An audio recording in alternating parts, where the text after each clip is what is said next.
And here's I will show you how to remove contact poster on iPhone. First of all, let's see how to remove someone else's contact poster. Go to your phone or contact app and just open the contact. Tap on contact photo poster.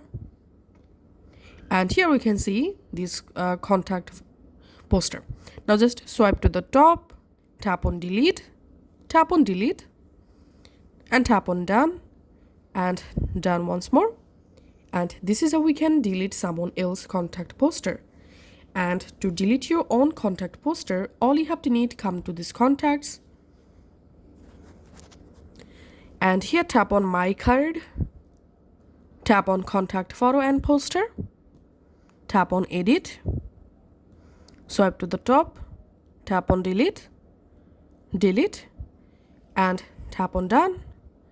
And that's how we can delete someone else and our own contact poster in iPhone. Thanks for watching.